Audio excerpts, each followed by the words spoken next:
You ready? All right. Look, dog, I'm extra unique. My whole aura scream talent. Top man.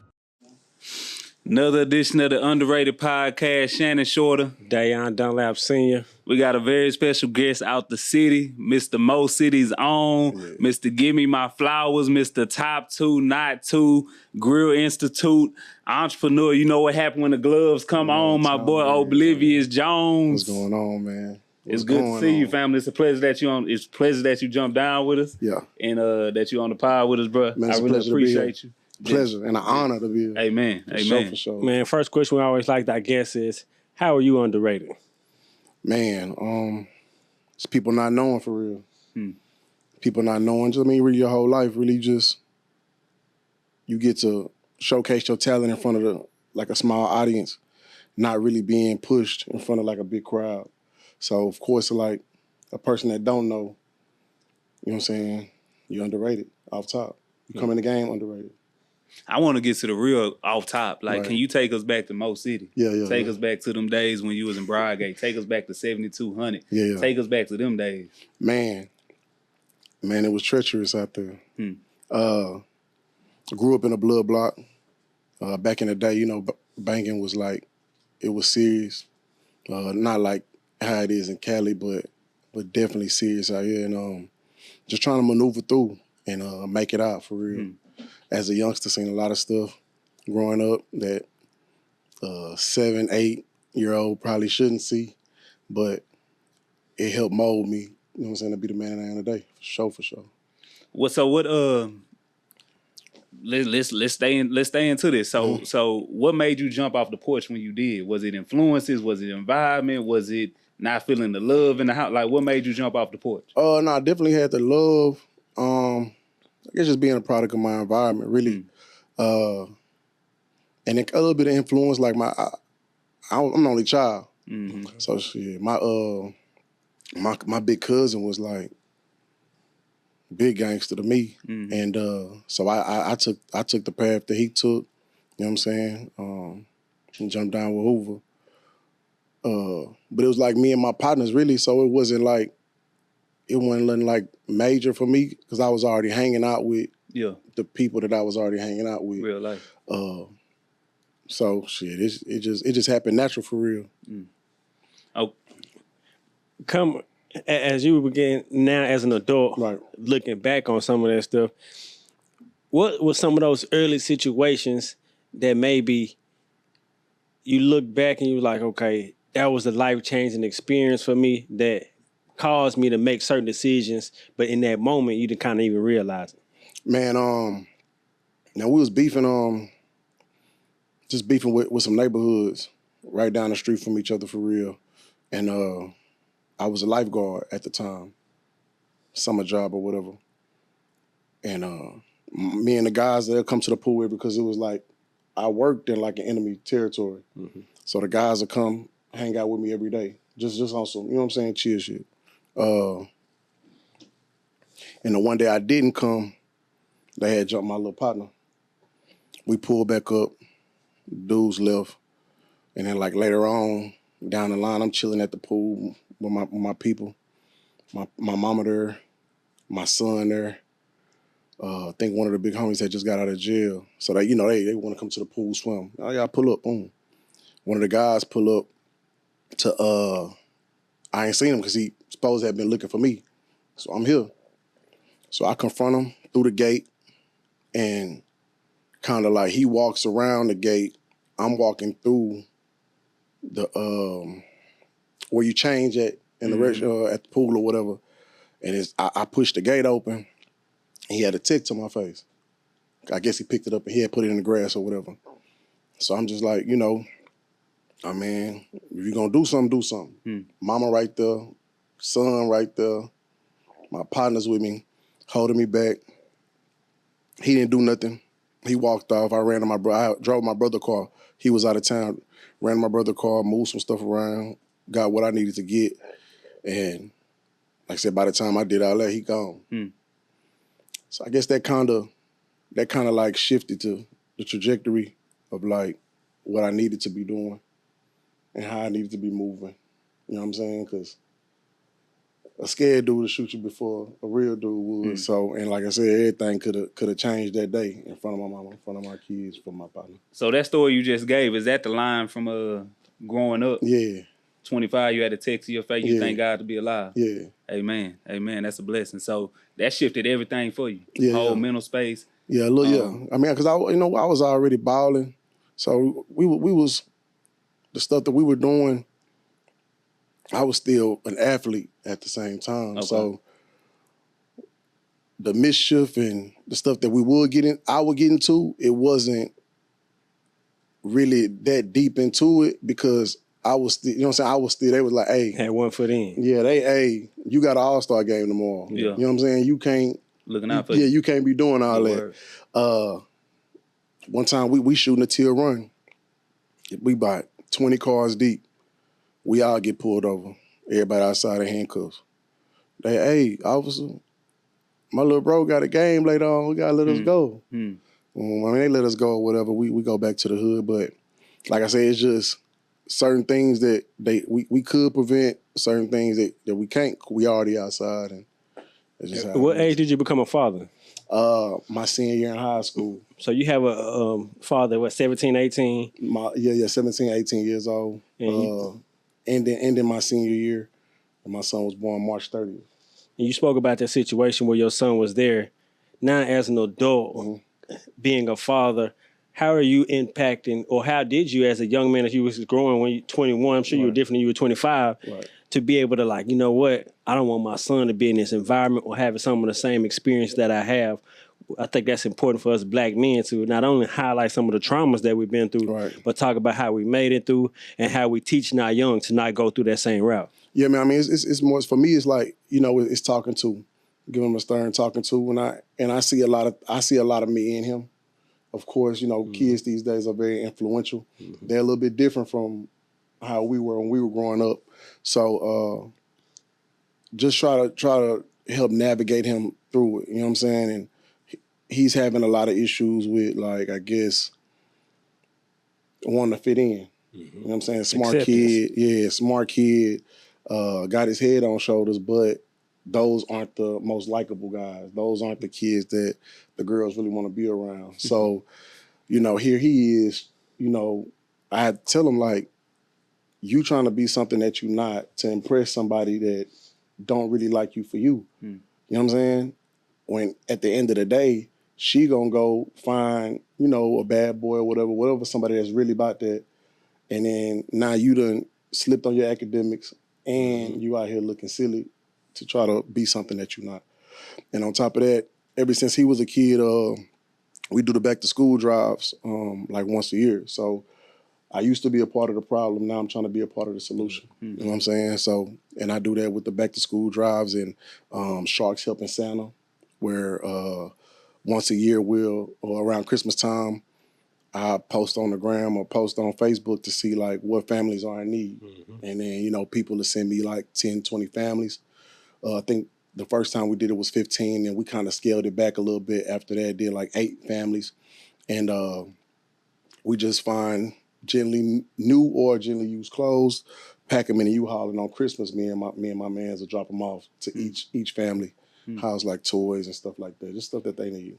So when you had your son, was that like a life-changing moment for you to, like, shift your perspective, or you was just so knee-deep in, 1 foot in, 1 foot out type time? Did anything shift for you when you had your son? Nah, nothing. I mean, I had to grow up. I had to be a man. You know what I'm saying? But at 18 years old, like, still trying to live my life. You know what I'm saying? Like I said, I was senior. We had just got like a little offer to go to a prep school in Cincinnati. So I mean, it was tough because, like, I'm still trying to grow. As he's here, every time I come home, he's doing something different. And then from the prep school in Cincinnati, I walked on at Trinity Valley. What sport you play? So Football. they know what you're referencing. Okay. Yeah, football, Okay. man. Hoped a little bit too, but nothing crazy. Nothing too crazy. But yeah, man, I played ball, played football, and it didn't really, I mean, I had to focus for sure because, like, I got a youngster that's, you know what I'm saying, relying on me. But it ain't really too much that I can do at 18, 19 years old, not really having a real education and still trying to provide and put my T. Jones in position while I'm trying to do everything else. Was your father around? Yeah, he was around. For sure, he was around. Yeah, he was in my life, for sure. But he could have did, I feel like he could have did a little bit better, but he was there. Okay. Sure. So it sounds like you dipped and dabbed in a lot of things. You was hooping. Yeah, you was outside. You was outside. Obviously, we know you got bars. Right. You hear what I'm saying? So when did you write your first rap? Man, it used to be poetry. So I mean, middle school. Okay. Man, I used to rap with my best friend. We had a crew called YMC, or Young Mike Crashers. Okay. We used to walk from Hunters Glen 1 and 2 to I think Hunters Green to go to a studio. A cat named MacGyver. He used to record us, man, and then that's where it all started at, really, for me. Was the love there immediately, or did it grow into that? Man, it immediately, like, we used to do, the freestyle in the back of the bus. Yeah. Crazy. Yeah. So the back of the bus, and then, like, just to, like, but really sitting down, like, putting on a beat and really, like, penning something out, or, like, had to be, like, 7th grade, 8th grade. Okay. For me. You know what I'm saying? Taking it serious, or thinking I was taking it serious for, like, paying for studio time and getting stuff done. What did it take for it to not only take it serious, but become a passion? I mean, I like the way it made me feel. I enjoy therapeutic music. for you? Yeah, very therapeutic at the time. Is it still therapeutic? Man, it is, but I feel like it's tough because as an adult, now that I've got into therapy, it's hard for me to, like, go back to it. I explained it to somebody at work the other day, like, therapy is where I release. You know what I'm saying? So that's like me getting a cut on my arm, going to the hospital, stitching it up, going home, taking the stitches out, and then trying to do it myself. Yeah. You know what I'm saying? Because I'm going to speak to somebody about my problems, my trauma. So I feel like for me, it makes it that much harder to go home and put on a beat and repent it. And I feel like that's the problem that I'm having right now. You know what I'm saying? What did it take for you? Because I think previous episodes, the other guests, they've talked about how mental health is taboo, especially about within Black men, and how we kind of frame away from wanting to acknowledge our traumas and actually need help. Right. So what did it take for you to get to that point and actually seek therapy, and kind of tying in that with how beneficial it's been since you actually started it? Man, my ex, she, when I met her, she was like on a different level. You know what I'm saying? And these are things like, anybody can want change, or anybody can want better, but they got to want to do better. You feel me? So at the time, I didn't have the resources. You know what I'm saying? And that's a lot of times us as men, us as people in general, we just lack resources. Yeah. So dealing with her, she gave me the therapy bug, you know what I'm saying, to make me want to, like, go talk to somebody. Just about the way that she moved, you know what I'm saying? And I got plugged in with my therapist, really through the grace of God. I went through EAP, which is, like, if you have a job, 9 times out of 10, you have EAP, which is a free program that you can call and get assistance. You know what I'm saying? The first couple of sessions will be free. And then if they line up with your insurance, then you keep going. I called the line. The first lady I called, she was an older lady. It didn't work out. And I just started calling around. I called two other Black ladies. They wasn't accepting new clients at the time. And I asked, I was like, hey, do you guys have any guy therapists? She was like, yeah, we just hired somebody. And she was like, let me see if he takes your insurance. Oh, he does. I was like, cool. You want to do it in person or online? I said, in person. And then, from there, I just been going for 3 years straight. Yeah, 3 years straight. Amen. So let's fast forward a little bit.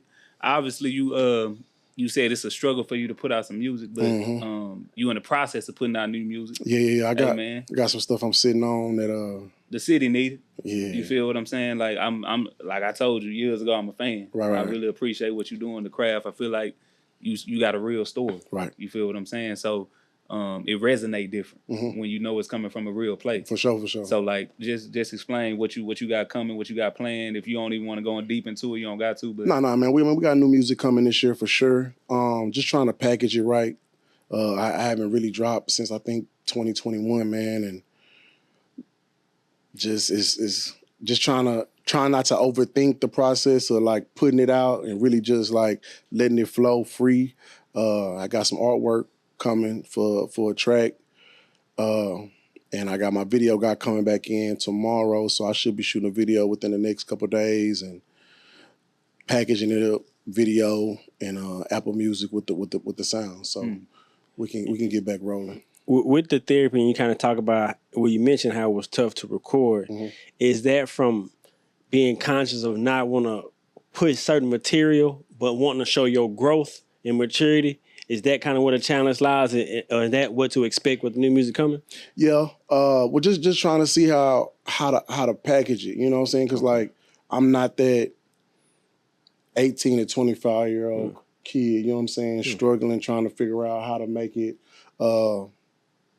I'm 30 plus, and you know I'm a homeowner, and you know what I'm saying, I'm working a 6-figure job. You know what I'm saying? So it's like I'm still having struggles. You know what I'm saying? I still have, you know, baby mama drama, this, that, and the third, if so.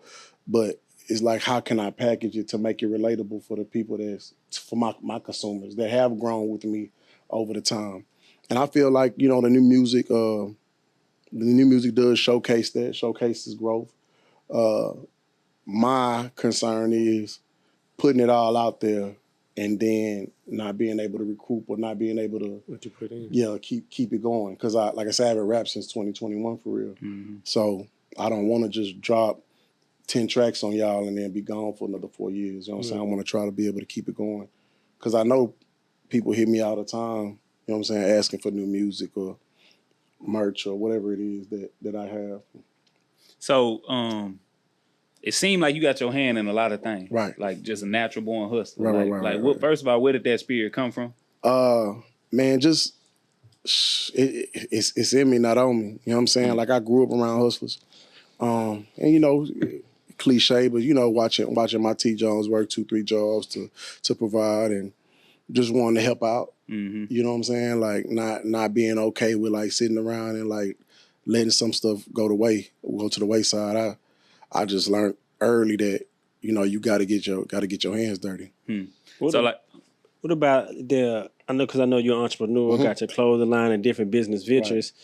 What is that knowledge that it took, or what did it take for you? Because I know some people might have them thoughts and process probably coming from the streets, but won't actually take the time to learn how to apply for an LLC, do these different things to do what you're doing. Kind of speak to that aspect, because I think it's important. Some people will put it out for whatever reason. Man, I feel like it's resources. I feel like people are scared to ask for help. You know what I'm saying? For whatever reason. You know what I'm saying? Like people are so scared to ask for help. But even if I tell people a lot of times, like even if you don't want to pay the LLC route, you know, go get a DBA. And even if you don't want to do that, like just see if there's something that you really want to do. You know what I'm saying? Before you go put paperwork behind it, just try it out. Well, you know what I'm saying? If it's washing cars, you know what I'm saying? Wash a couple cars. Do it for a month straight. See if it's something that you really, you know what I'm saying, really passionate about. And then, you know, you go get a DBA for the name. And if you still feel like this is something that you want to do, then you go LLC and try to get some backing and stuff like that. But I feel like it's just resources. We and a lot of people that's, I don't really believe in, like a lot of us, right? Our people, we feel like since when we make it, we can't reach back. You know, like nigga be like, man, I got it out the mud, so you know, you got to get it out the mud too. But Crabbing the barrel, right? But if you know, I'm not asking.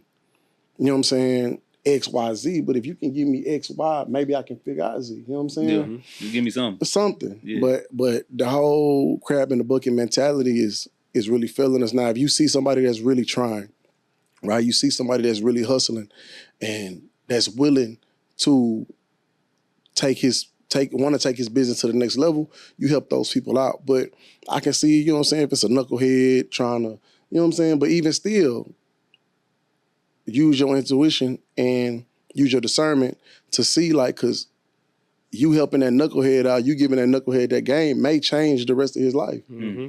So it's like it's crab in the bucket for us for sure. Is really killing us. Yeah. Okay, so obviously your legal hustling is being beneficial. Like you said, you're a homeowner, Right. And obviously we've been locked in, so I didn't seen like how exciting it was for you to own the home, Right. Can you tell us about that? What went through your mental space? What went through your mind to say like this is like a huge moment for me?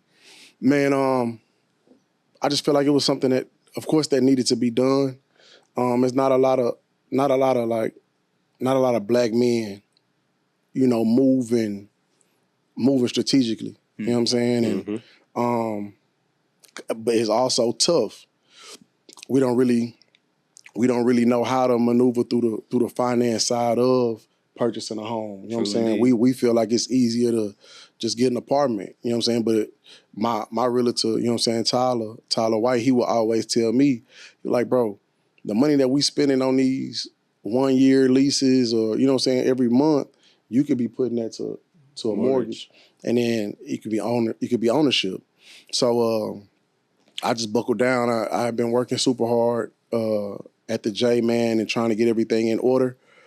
And when the opportunity struck, you know what I'm saying, I jumped on it.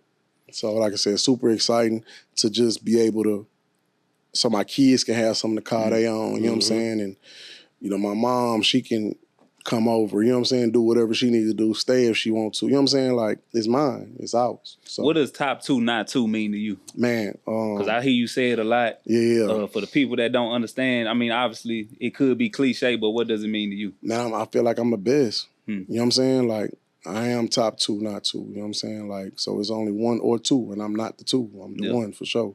So that's what that means to me. Easy.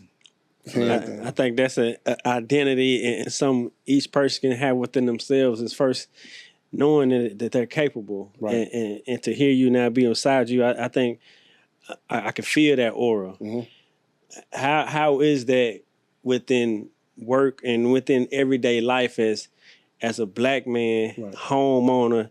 Are you taking that and instilling that into? Do you have more children now? Yeah, I have a little. Within now your son and your daughter. Right.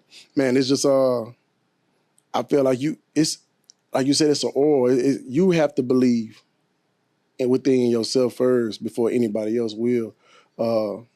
I watched one of your interviews, the AJ McQueen interview. Mm-hmm. I'm also a leader, man. I also have influence. So with knowing that the things that I put out, whether it be social media-wise, whether it be music-wise, whether it be the notes that I put coming from therapy, you know what I'm saying? Like, people see that. So I just hold myself to a certain standard. Mm-hmm. You know what I'm saying? Like, when I was a child, I think as a child, I did childish things. But when I became a man, you know what I'm saying, I started moving as such. So that's where the whole, top two, not two comes from, and also the music-wise. But I just feel like, man, that's something that you have to carry with you every day. Sure. Can you describe the Grill Institute? Yeah. Because you sure do be on your story posting. You know what happened when the gloves come on. I love it. Man, you feel me? Like, tell the people what that is. Man, the Grill Institute is a company of mine that I started from scratch, man, about 6 years ago. Just being at the right place at the right time. Growing up, my parents wasn't with the whole earrings, jewelry, and grill. So when I was an adult, I was able to go get my first grill. A grown adult, I'm talking about 25. Fully grown, fully grown, 26. So I went and got a grill, and goes back to you saying about me hustling, man. The guy was like, hey, you want to make some extra money? I was like, man, for sure. What I got to do? He was like, man, I'll sell you this kit, and you can just start doing grills, doing molds, bringing them here, basically wholesaling. So I started wholesaling 6 years ago. And, I see now, like, you got to have a different type of hustle, different type of passion to put your money into something and actually want to see it come to fruition, right? So I'm pretty sure those guys sold kits to, like, numerous of people because I sell kits to numerous of people that think that it's easy to get into it. Even if you give them the game, the ones and twos, and you give them everything they need, you still got to have that hunger within inside of you to get out there and ask, hey, do you want to get a mold, or do you need this, do you need that? So I'm pretty sure when they sold me the kit, they just thought, oh, well, I just came up, right? But it took me like a month. I'm molding my daughter's mom at the time. We was together. I'm molding her, trying to get the molds right, molding a couple of my friends, and I'm taking it to him, and he's just like, oh, no, that's not right. He pushing me to the side, right? But after like the fifth mold of me messing up, I'm like, hey, bro, like, you gonna show me how to do this? Mm-hmm. I'm obviously interested, right? He shows me how to do it, and it took off from there. That's all you need to do. That's all you need to do, show me. And like I said, just like I tell everybody that jumped down with my partnership, is more so like, you know what I'm saying, start off small. You know what I'm saying? When I first started off, I was trying to hit the home run. You know what I'm saying? I was trying to sell the BBSs. I was trying to make $6,000 profits. But you know what I'm saying? Like, you gotta start small. Mm-hmm. And then like work your way up to banging people over the head, or whatever, however you want to do it. You know what I'm saying? But simplicity is key. Yeah. You know what I'm saying? What about did you apply some of that to that vision of starting your clothing line? Or perhaps just having another business venture as you as an entrepreneur, expanding and have different ventures? What led to that, and how was seeing that vision come about? Man, when I was in college, like, you know, I played O-line, you know what I'm saying? So I was always a bigger guy. So just being out in the boonies, you know what I'm saying, in these small towns, not, you know, so I had clothes, but like not really having like live stuff to wear, which really made me want to start my own clothing line. You know what I'm saying? Really the urban t-shirt and hoodie brand type deal. And that's where it started at. And then, you know, my first clothing line was the Fly Institute. That's where the Grill Institute comes from. And then I pushed that until I got out of college. And then here recently, when I dropped my last tape, Give Me My Flowers, I branded Small Victories, you know what I'm saying? Which is the brand that we're pushing now, which is the Give Me My Flowers, because you got to celebrate the small wins. Yeah. You know what I'm saying? We focus so much on hitting the home runs, but we don't really give enough credit to just getting on first base. Hell, just hitting the ball. You know what I'm saying? So that's what Small Victories comes from. Can you just give us any insight on who you feel like would be good on this podcast? Who you'll recommend? Godbody Bingo. B-Val. Okay. Yeah, for sure. He got a story. Yeah. Okay. Yeah, they both got a story. Okay. And another thing, what would you tell your younger self if you had hindsight 2020? You just reflect. What would you tell your younger self? Man, just don't give up, man. Keep going. High cliche, but you know, like when you going through it, it's really hard to see the light at the end of the tunnel. And I use an analogy like I used to work for the post office, and you know, we rain, sleet, or snow, right? So if it's raining really, really hard, right, you can sit in your truck for 8 hours for real. But when you look to the back of that truck, you still gonna have a full day of mail. You know what I'm saying? So the approach that I use that is with life is, bro, just get out the truck and just walk. At some point, it's gonna stop raining. Good word. And you're gonna be halfway done with the route. Amen. You know what I'm saying? And even if it don't, once you get wet, you know what I'm saying? Like you can't get wetter. You know what I'm saying? You soaking wet, might as well just keep going. And in life, you know, you go through trials and tribulations, you go through things, but don't let that beat you up too hard. You know what I'm saying? Just keep moving. If you stop, you know what I'm saying? I think Starlito, one of my favorite rappers, has said, like, you don't fail until you quit.